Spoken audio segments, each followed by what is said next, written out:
Benar-benarnya solat ataupun hakikatnya solat. Assalamualaikum warahmatullahi wabarakatuh. Terima kasih Ananda kerana sudi datang.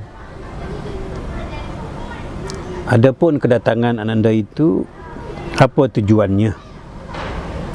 Sila beri maklum kepada kita apakah hajatnya, apakah tujuannya. Waalaikumsalam warahmatullahi wabarakatuh. Tujuan saya datang ke sini adalah semata-mata untuk mengetahui apakah sebenar-benarnya solat. Baik. Terima kasih Ananda kerana sudi bertanya soalan yang paling baik. Baik, anak anda yang dikasihi sekalian, dalam kita mengaji agama, dalam kita mendalami persoalan mengenai solat ini, dia ada dua kaedah. Ya, ingat, ada dua kaedah. Pertama, kaedah syariatin.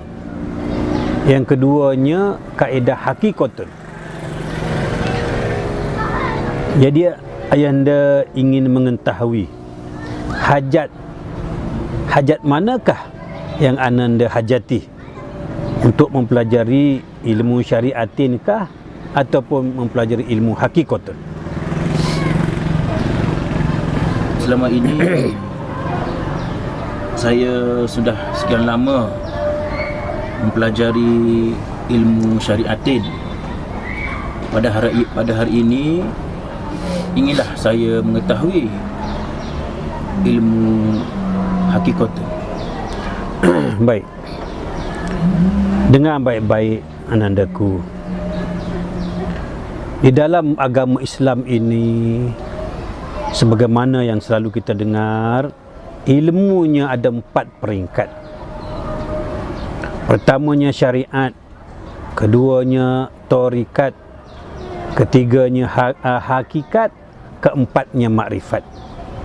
Dalam keempat-empat bahagian, keempat makam itu, kita boleh bahagikan pula kepada 2, iaitu ilmu syariatin dan ilmu hakikatun. Baiklah, setelah anda mengetahui akan hajat anda ingin mempelajari ilmu hakikatun, beginilah anda. Ingat, solat ini perkara yang teramat penting, perkara yang teramat utama di dalam kita beragama Islam ini. Pertama-tama ditanya oleh Allah, pertama-tama ditanya oleh sekalian malaikat masa kita di alam barzah besok, iaitu perkara solat. Jikalau betul solatnya, maka akan ditanya, akan disoal, ya, akan dihitung, akan dihisap, akan dikira dan akan dijumlah ibadah-ibadah yang lain, jikalau betul solatnya kita itu. Tetapi jikalau solat kita tak betul, makanya ibadah-ibadah lain tidak akan dihitung, tidak akan dikira, tidak akan dihisap, tidak akan dijumlah. Jadi marilah kita sama-sama memperbaiki kaedah bersolat supaya ianya diterima Allah Subhanahu Wa Taala. Apabila betul solatnya, maka barulah akan dihitung, dihisap ibadah-ibadah yang lain. Jikalau tak betul ibadah solat, maka ibadah-ibadah lain tidak akan dihitung, tidak akan dihisap. Jadi di sini ayahanda ucap terima kasih kerana bertanya soalan, iaitu manakah dikatakan sebenar-benarnya solat ataupun hakikatnya solat. Baik, ananda yang dikasihi sekalian, semasa kita mendengar azan,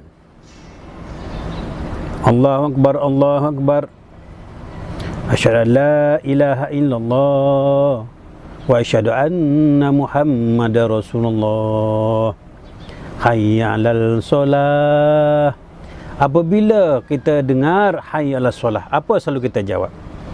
Kita jawab la haula wala quwwata illa billahil aliyil azim.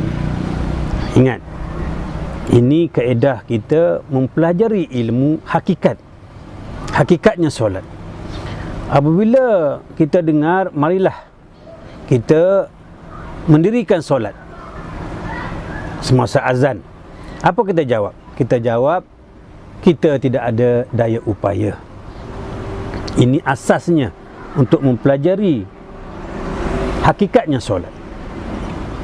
Baik, setelah kita mengakui kita ini tidak berdaya upaya, apabila kedengarannya panggilan untuk bersolat, kita jawab, ya Allah ya Tuhan, aku tidak berdaya upaya. Ini pertamanya. Kemudian setelah kita yakini yang kita ini tidak berdaya upaya, lalu kita pun berjalanlah menuju ketika sejadah untuk mendirikan solat. Baik, pada asasnya tadi kita mengatakan kita tidak ada daya upaya. Kemudian apabila kita nak belajar hakikatnya solat, kita kena tanya, apabila kita tidak ada daya upaya, siapakah yang melangkah menuju ketika sejadah? Siapakah yang melangkahkan kaki kita untuk menuju di tika sejadah sebagaimana yang ada depan ayanda ini? Tadi kita kata kita tidak ada daya upaya. Kemudian siapa yang melangkah? Inilah permulaannya untuk bersolat dengan cara hakikatan. Kemudian setelah kita berdiri,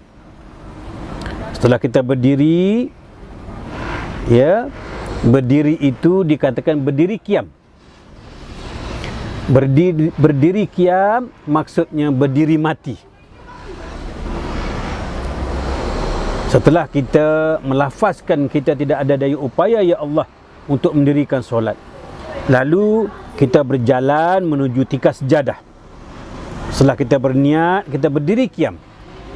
Jadi untuk mempelajari hakikatnya solat, kita kena faham apa maksudnya berdiri qiyam. Berdiri qiyam itu artinya berdiri mati. Apa maksudnya mati?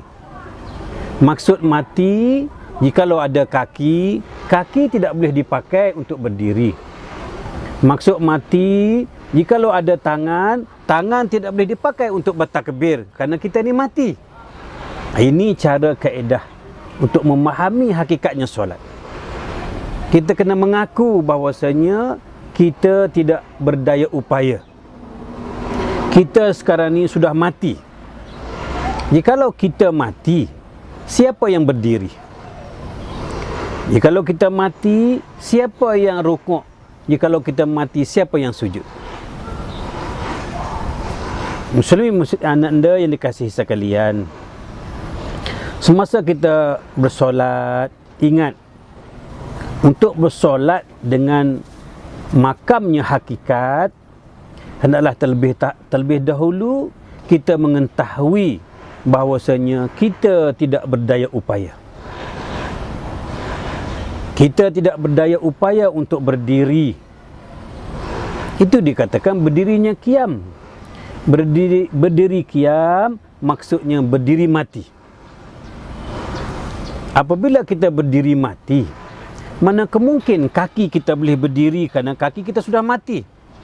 Mana mungkin tangan kita boleh bertakbir kerana tangan kita sudah mati? Ini kaedah bersolat dengan ilmu hakikatun. Ditambah pula dengan ayat Quran mengatakan la tataharraku zarratan illa biiznillah. Tidak bergerak biarpun sezarah jikalau tidak dengan izin Allah Subhanahu wa taala. Kita kena faham itu.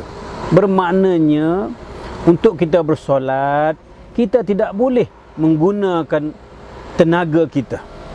Tidak boleh menggunakan kaki kita. Tidak boleh menggunakan tangan kita. Tangan kita, kaki kita tak boleh untuk berdiri. Tangan kita tak boleh untuk bertakbir. Mulut kita tak boleh untuk melafazkan ayat-ayat Al-Quran, ayat-ayat suci, kerana kita sudah mati. Ini kaedah bersolat dengan cara hakikat. Jadi apabila kita mati, siapa yang berdiri? Kalau kita mati, siapa yang bertakbir? Inilah hendak kita dalami, hendak kita pelajari maksudnya bersolat dengan makam ilmu hakikat.